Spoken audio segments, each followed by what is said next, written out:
Film की शुरुआत में हम वीरान जंगल में भागती हुई एक लड़की को देखते हैं। वो घबराई हुई थी, ऐसे जैसे कोई उसके पीछे पड़ा हो। एकदम से हमें वहाँ फायरिंग की भी आवाज सुनाई देती है और गोलियां लगने की वजह से वो लड़की जंगल में ही गिर जाती है। और सीन यहीं से कट होकर हमें इस लड़की के पास की कहानी दिखाई जाती है। इस लड़की का नाम है जूली, जो इस मूवी की मेन कैरेक्टर भी है। ये 2 माह पहले की बात है, जब जूली को सड़क पर गलत गाड़ी चलाते थे एक पुलिस ऑफिसर रोक लेता है। पुलिस ऑफिसर डेविड था, जो जूली की खूबसूरती को देखते ही उसे पसंद करने लगा। वो उसे कोई भी सजा देने के बजाय बस उसे अगली बार के लिए वार्न करता है और यहाँ से चला जाता है। और इस सब के दौरान भी हमने देखा था कि वो जूली से काफी हंसी मजाक भी कर रहा था। खैर, अब जूली यहाँ से चली जाती है अपने होटल पे, जहाँ वो पार्ट टाइम वेट्रेस का काम करती थी। यहाँ के लोग जूली को बहुत ही ज्यादा पसंद करते थे, क्योंकि उसकी फ्रेंडली नेचर थी। यहाँ की रेगुलर कस्टमर, जिसको जूली बहुत ज्यादा पसंद थी, वो उसे $50 की टिप भी देती है। यहाँ तक कि इस होटल का शेफ भी जूली को पसंद करता था और आज वो जूली को अपने साथ डेट पे चलने के लिए इनवाइट भी करता है। लेकिन जूली उसे साफ मना कर देती है, ये कहते हुए कि वो किसी और में इंटरेस्टेड थी। असल में आज डेविड की पर्सनैलिटी ने उसे बहुत अट्रैक्ट किया था। उनकी इन्हीं बातों के दौरान अब डेविड भी इसी होटल में आ गया था, जहाँ इनकी बातों से हमें पता चला कि डेविड अभी नया नया इस शहर में आया है। जो सुनकर जूली उसे इस शहर का टूर देने की ऑफर करती है, जिस पर वो मान भी जाता है। शाम को ये लोग एक होटल के पास मिलते हैं, जहाँ पर डेविड जूली को एक म्यूजिक बॉक्स गिफ्ट करता है।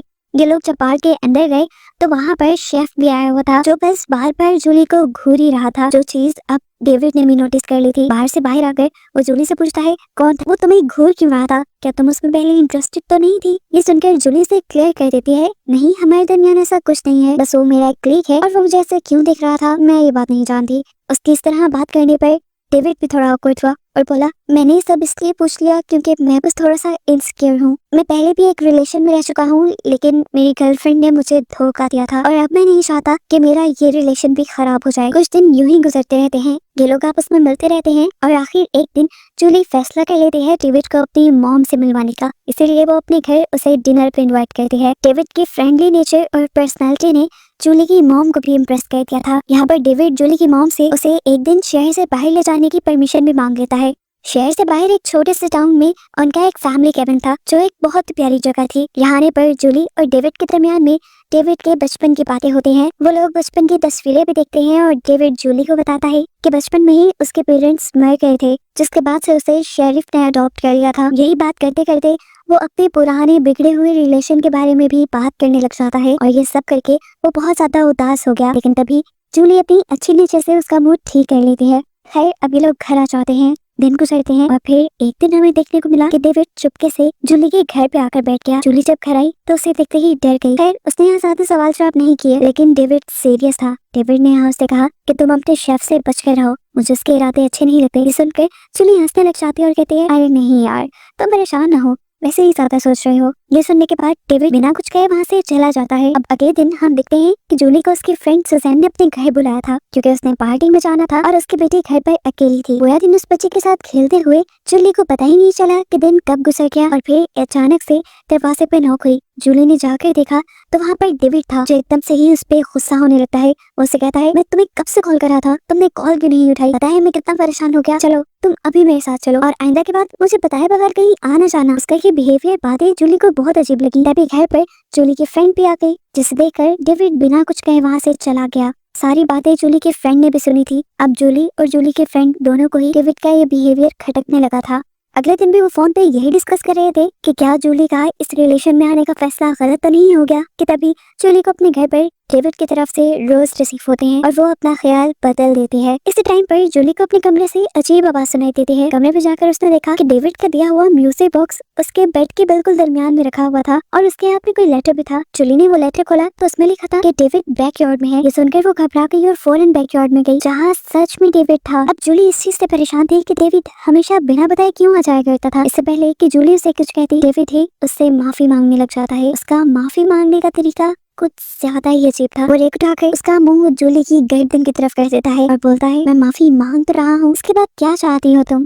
प्लीज चलो ना, आज हम किसी डेट पे चलते हैं। जूली को ये एक इनविटेशन से ज्यादा धमकी लग रही थी, इसीलिए वो डर कर वहाँ से अपने घर आ गई, जहाँ पर अब उसकी मॉम भी थी। वो अपनी मॉम को ये सारा किस्सा सुनाती है कि किस तरह डेविड ने उसके गले पे रेख रखकर उसे डेट पे जाने को कहा। ये सुनकर उसकी मॉम भी परेशान हो जाती है और डेविड के अंकल शेरिफ से बात करने का डिसाइड करती हैं। अगले सीन में दिखाया जाता है कि शेरिफ ने डेविड को अपने ऑफिस में बुलाया हुआ था। उन्होंने डेविड से पूछा, ये क्या सुन रहा हूँ मैं, तुम एक लड़के के घर बिना पूछे गए और उसे रेप से धमकी दी। डेविड ने जवाब दिया, अरे नहीं अंकल, मैं तो अपनी गर्लफ्रेंड को मनाने गया था, वो कुछ ज्यादा ही एग्जैजरेट करके आपको बता रही है। ये कहकर वो बाहर निकल जाता है। बाहर निकलते हुए हम उसके एक्सप्रेशन देख सकते थे, वो बहुत ज्यादा गुस्से में था। बाहर जाने पर उसके कलीग से कहते हैं, मैंने सुना है जूली की रिपोर्ट के बारे में, तुम उससे ज्यादा सर पे सवार ना करो, उसे अपने पे हावी करने की बिल्कुल जरूरत नहीं। उसकी बातों से साफ लग रहा था कि वो भी डेविड को पसंद करती है और उसके साथ रहना चाहती है। अब थोड़ी देर बाद जूली को अपनी फ्रेंड की बेटी को पिक करने जाना था स्कूल। जैसे ही वो स्कूल पहुंची तो थोड़ा लेट हो चुकी थी और वहां जाकर उसे अपनी फ्रेंड की बेटी कहीं नहीं मिली। ये देखकर वो घबरा गई और जोर से उस बच्ची का नाम पुकारने लगी। तभी वो बच्ची डेविड के साथ उसके सामने आ गई। जूली फौरन उसके हाथ से बच्चे का हाथ ले लेती है। यहाँ डेविड गुस्से में था। वो उससे कहता है, तुमने बहुत ही बेबुनियाद रिपोर्ट किया है पुलिस में, तुम्हें क्या जरूरत है ये सब करने की। ये सुनकर तो जूली की हवाइयां उड़ जाती हैं। उसे लग रहा था कि डेविड उसके साथ कुछ बुरा कर देगा। घबरा कर वो बच्ची को लेकर अपनी गाड़ी की तरफ भागी और तभी यहाँ पर शेरिफ भी आ गए, जिन्होंने घबराई हुई जूली को देख लिया और पीछे उसके खड़े हुए डेविड को भी देख लिया। वो समझ गए थे कि डेविड ने जरूर उसे कोई धमकी दी होगी या कुछ बुरा कहा होगा, इसलिए वो डेविड को अब धमकी देते हैं कि तुम्हें जूली के पास आने की कोई जरूरत नहीं, तुम उसे छोड़ दो, ये सब अच्छा नहीं हो रहा। अंदर ही अंदर डेविड को इन सारी बातों से गुस्सा आ रहा था, लेकिन फिलहाल वो अपने अंकल के सामने सिर्फ हाँ में सर हिलाता है और वहाँ से चला जाता है। यहाँ जूली का भी पूरा दिन अब बहुत टेंशन में गुजरा था और ये सब उसके होटल में शेफ ने फील किया था। शाम को ड्यूटी के बाद शेफ होटल के बाहर उसे पूछता भी है कि क्या तुम्हें कोई परेशानी है जूली, लेकिन यहाँ जूली से कुछ नहीं कहती और घर जाने के लिए निकल जाती है। जैसे ही वो पार्किंग लॉट से अपनी गाड़ी निकाल रही थी तो एकदम से डेविड उसके सामने आ गया, जिसका साफ मतलब था कि वो जूली के ऊपर नजर रखे हुए था और उसने जूली को शेफ के साथ भी देख लिया था। वो जूली को गाड़ी से बाहर निकलने की धमकी देता है, लेकिन जूली को पता था कि अगर वो गाड़ी से बाहर निकली तो डेविड कुछ भी कर देगा। घबरा कर वो गाड़ी स्टार्ट करके घर आ गई और घर आते ही उसने ये सब अपनी मॉम को बताया कि किस तरह डेविड उसके पीछे था और पीछा करने के बाद उसने गाड़ी के सामने आकर उसे धमकी भी दी। ये सुनकर तो उसकी मॉम भी घबरा गई, उनको भी अब अपनी बेटी की जान खतरे में लगने लगी थी। वो फौरन इस चीज की भी रिपोर्ट डेविड के अंकल को करती हैं। शेरिफ भी इस चीज को इन्वेस्टिगेट करते हैं, लेकिन उन्हें पता चलता है कि डेविड तो पूरी रात अपनी एक कलीग के साथ था ड्यूटी पर, वो तो जूली के होटल के करीब भी नहीं गया। और ऐसे अब उन्हें लगने लगा कि जूली सच में बढ़ा चढ़ाकर उन्हें चीजें बताती है। अब तो हमें भी ये फील हो रहा था कि शायद वो सच में जूली का ख्याल होगा, क्योंकि जूली बहुत ज्यादा डेविड से डर चुकी थी, इसलिए उसने डेविड को सर पे सवार कर लिया था। आधी रात को, दिन में, रात में उसे ऐसा ही लगता था कि डेविड कभी भी आएगा और उसे नुकसान पहुंचा देगा, लेकिन हर मर्तबा ये सब उसका वहम निकलता था। लेकिन एक दिन फिर सच में ऐसा होने लग गया। जूली को सबसे पहले अपने कॉलेज से मेल आई कि उसकी एप्लीकेशन उसी के कहने पर कैंसिल कर दी गई है। हालांकि उसने एप्लीकेशन कैंसिल करने की कोई मेल नहीं की थी, उस कॉलेज में पढ़ना तो उसका ख्वाब था। वो दोबारा भी एप्लीकेशन सबमिट कराने की कोशिश करती है, लेकिन पता चलता है कि वो एक मरतबा कैंसिल हुई हुई एप्लीकेशन को दोबारा सबमिट नहीं करवा सकती। अभी वो इसी मसले से बाहर निकली थी कि उसे अपने ही नाम से बहुत सारी मेल्स आने लगी और ये देखकर वो घबरा गई। इन सब चीजों को इग्नोर करते हुए जूली जब काम पे गई तो उसने देखा कि आज कस्टमर्स का भी उसके साथ बिहेवियर कुछ ज्यादा अच्छा नहीं था। पता चला कि जूली के खिलाफ किसी ने उठपटांग की बातें शहर में मशहूर कर दी थी। जैसे जूली ड्रिंक करती है, उसकी आदतें अच्छी नहीं, हालांकि ये सब बातें झूठी थी। इसी दौरान जूली के होटल में डेविड की कलीग भी आते हैं, जिसने जूली को बोला कि तुमने अच्छा नहीं किया डेविड के साथ, वो हर रात मेरे पास आकर तुम्हारे लिए रोता रहता है। ये सुनकर जूली को बहुत बुरा फील हुआ कि बुरा उसके साथ हो रहा था, सिंपैथी फिर भी डेविड को मिल रही थी। ये सब बातें शेफ ने भी सुन ली थी। शेफ तो बहुत अच्छे से जूली को जानता था। वो उसे होटल से बाहर ले जाकर कहता है, मुझे लगता है कि तुम्हारे पीछे कोई पड़ गया है, मेरी गाड़ी में एक गन है, तुम उससे हमेशा अपने पास रखा करो। ये कहकर उसे जूली को गले लगा लिया और गले लगते ही जूली फूट फूट कर रोने लगी। उसने भी अपना सारा डर अब शेफ को बता दिया था। जूली नहीं चाहती थी कि डेविड उसके साथ कुछ भी बुरा करे, वो अब और डेविड के साथ नहीं रहना चाहती थी। ये कहने के बाद अब वो फैसला करती है कि वो डेविड की सच्चाई का पता चला कर रहेगी। अपनी फ्रेंड के जरिए वो डेविड की एक्स गर्लफ्रेंड के घर का पता चलाती है और उससे मिलने के लिए जाती है। उस लड़की ने जैसे ही डेविड का नाम सुना तो नाम सुनते ही वो घबरा गई। वो तो अब दरवाजा खोलने को भी तैयार नहीं थी, जिससे जूली समझ गई कि ये लड़की नहीं गलत थी, डेविड ही गलत था। किस तरह डेविड ने इस लड़की की बुरी तस्वीर जूली को दिखाई थी। अब उदास जूली अपने घर जा रही थी कि एकदम से कोई उसका पीछा करने लगा। जूली को जब उसके बारे में पता चला तो तभी उस ट्रक ने उसकी कार को हिट कर दिया, पहले आगे से और फिर उसके साइड पे जाकर उसे कुछ इस तरह से हिट किया कि जूली की कार का जंगल में जाकर एक दरख्त से एक्सीडेंट हो गया। बाद में पता चला कि जूली का एक्सीडेंट करने वाला और कोई नहीं बल्कि डेविड ही था, जो आकर जूली को उसकी कार में से निकालता है और उसे धमकी देने लगता है। वो अपने साथ एक शराब की बोतल भी लाया था, जिससे उसने पूरी गाड़ी में शराब डाल दी ताकि सभी लोगों को ये लगे कि शराब जूली ही पीती है और ये एक्सीडेंट उसके ड्रंक होने की वजह से हुआ है। यहाँ डेविड ने जूली को बता भी दिया था कि वो इसलिए ज्यादा गुस्से में है क्योंकि वो डेविड की एक्स गर्लफ्रेंड से मिलने गई थी। जबरदस्ती डेविड अब जूली को अपनी कार में बिठाए यहाँ से ले जाने लगता है। खूब से जूली का बुरा हाल हो रहा था। सिचुएशन को कंट्रोल में करने के लिए जूली यहाँ डेविड से माफी मांग लेती है। डेविड उसकी बात का कोई जवाब नहीं देता। चलते हुए जूली ने रास्ते में दो लड़कों को भी देखा जो उसी को देख रहे थे। जूली ने होठ हिलाकर उनसे हेल्प मांगने की कोशिश की, लेकिन लड़कों ने ज्यादा रिस्पांस नहीं दिया। थोड़ी देर बाद वीराने में डेविड ने गाड़ी रोक ली, जूली को गाड़ी से बाहर निकाला और यहाँ पर जूली को प्रपोज करने लगा। जूली जानती थी कि अगर उसने मना किया तो उसका अंजाम बहुत बुरा हो सकता था, इसीलिए वो हाँ कह देती है और ऐसा प्रिटेंड करती है कि जैसे इस टाइम उसे डेविड के साथ बहुत अच्छा फील हो रहा है। ऐसे ही प्रिटेंड करते करते वो चुपके से डेविड के पीछे गई। वो यहाँ से भागना चाहती थी, लेकिन डेविड ने उसे दूर जाते हुए महसूस कर लिया। जब तक वो पीछे मुड़ा तब तक जूली सड़क के दूसरे किनारे पर जा चुकी थी। ये देखकर डेविड ने गन निकाली। उसे गन निकालता हुआ देखकर जूली डर कर जंगल के अंदर भागने लगी और डेविड उसके पीछे पीछे। ये वही सीन है जो हमने मूवी के स्टार्ट में देखा था। भागते हुए ही डेविड ने गोलियां चलाना भी शुरू कर दी थी, जिसमें से 2 गोलियां जूली को लगी और वो वहीं बेहोश हो गई। ये देखकर डेविड उसके पास गया, उसे पाँव मारकर चेक किया कि कहीं वो होश में नहीं। जब वो उसे बेसुध देखता है तो वहाँ से चला जाता है बिना उसकी कोई मदद किए। घबराहट का निशान उसके मुंह पे भी नहीं था। पहले तो लगा कि जूली मर गई होगी, लेकिन वो मरी नहीं थी। थोड़ी देर बाद उसे होश आया। वो हिम्मत करके यहाँ से उठने की कोशिश करती है, लेकिन उससे उठा भी नहीं गया। शहर में दिखाया गया कि जूली के गायब होने की खबर पूरे शहर में फैल गई थी। उसकी एक्सीडेंट हुई गाड़ी तो जंगल के करीब से मिल गई, लेकिन उसकी बॉडी कहीं नहीं मिली, जिसे जानकर उसकी मॉम और बाकी लोग बहुत ही ज्यादा परेशान थे। इन्वेस्टिगेशन के लिए शेरिफ ने बाहर से एक इन्वेस्टिगेटर को भी बुलाया, जिसका केस सुनने के बाद ज्यादातर शक डेविड के ऊपर जा रहा था, क्योंकि डेविड ही सबसे ज्यादा जूली के करीब रहा था। ये बात उसने शेरिफ से भी कही थी, लेकिन शेरिफ का ख्याल था कि जूली हर चीज को सैचुरेट करके इन्हीं बढ़ा चढ़ा के बताती थी।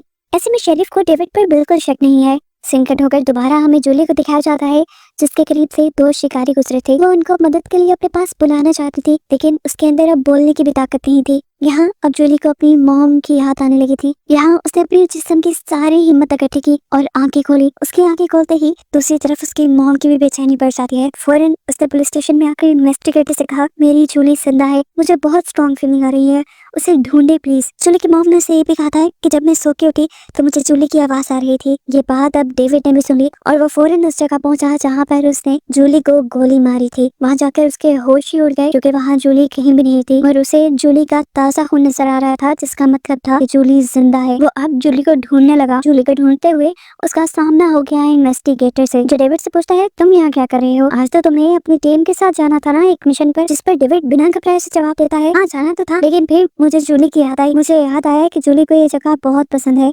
इसलिए मैं उसे ढूंढने के लिए यहाँ चला। जो सुनकर इन्वेस्टिगेटर ने कहा, मैं ये एरिया पहले से कवर कर चुका हूँ और जूली को ढूंढना अब मेरी जिम्मेदारी है। डेविड आप टेंशन मत लें। इस मर्तबा डेविड को पहली मर्तबा लगा था कि अब वो जल्दी पकड़ा जाएगा। दूसरी तरफ हम पुलिस स्टेशन के अंदर उन दोनों बच्चों को देखते हैं जिन बच्चों को जूली ने हेल्प का इशारा किया था।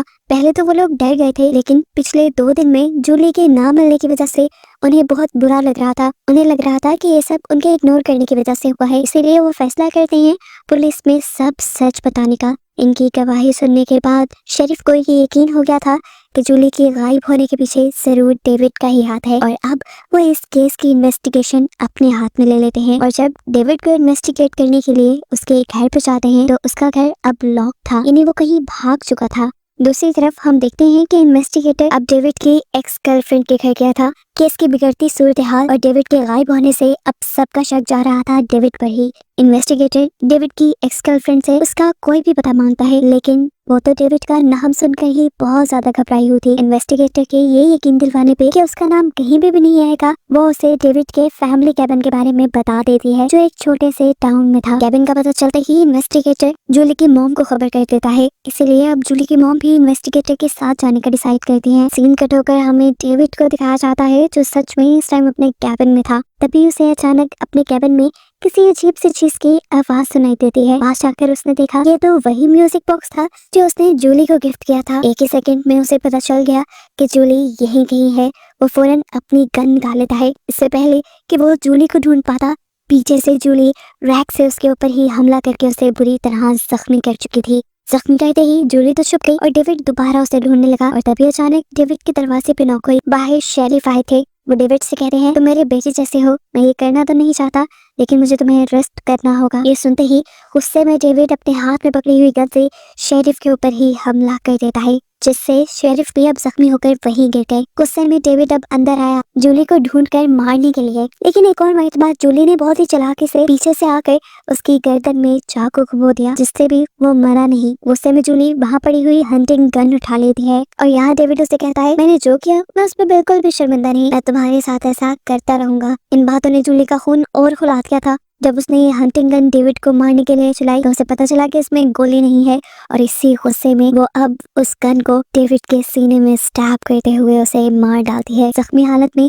जब वो बाहर गई तो अब सुबह का सूरज भी निकल चुका था। वहाँ पर इन्वेस्टिगेटर और जूली की मॉम भी आ चुके थे। इमरजेंसी में ही अब जूली और शेरिफ को हॉस्पिटल पहुंचा दिया जाता है और उनकी जान बचा ली जाती है, जबकि डेविड तो मर चुका था। मूवी के पोस्ट क्रेडिट सीन में हमें ये बताया जाता है कि ये वाकया बिल्कुल सच्चा था। 1995 में अमेरिका के अंदर लोरा नामी एक लड़की के साथ बिल्कुल ऐसा ही किया गया था और ये मूवी एक अवेयरनेस के लिए बनाई गई है कि किसी पर भी ब्लाइंड ट्रस्ट नहीं करना चाहिए। और बस यही बताते हुए ये मूवी यहाँ खत्म हो जाती है।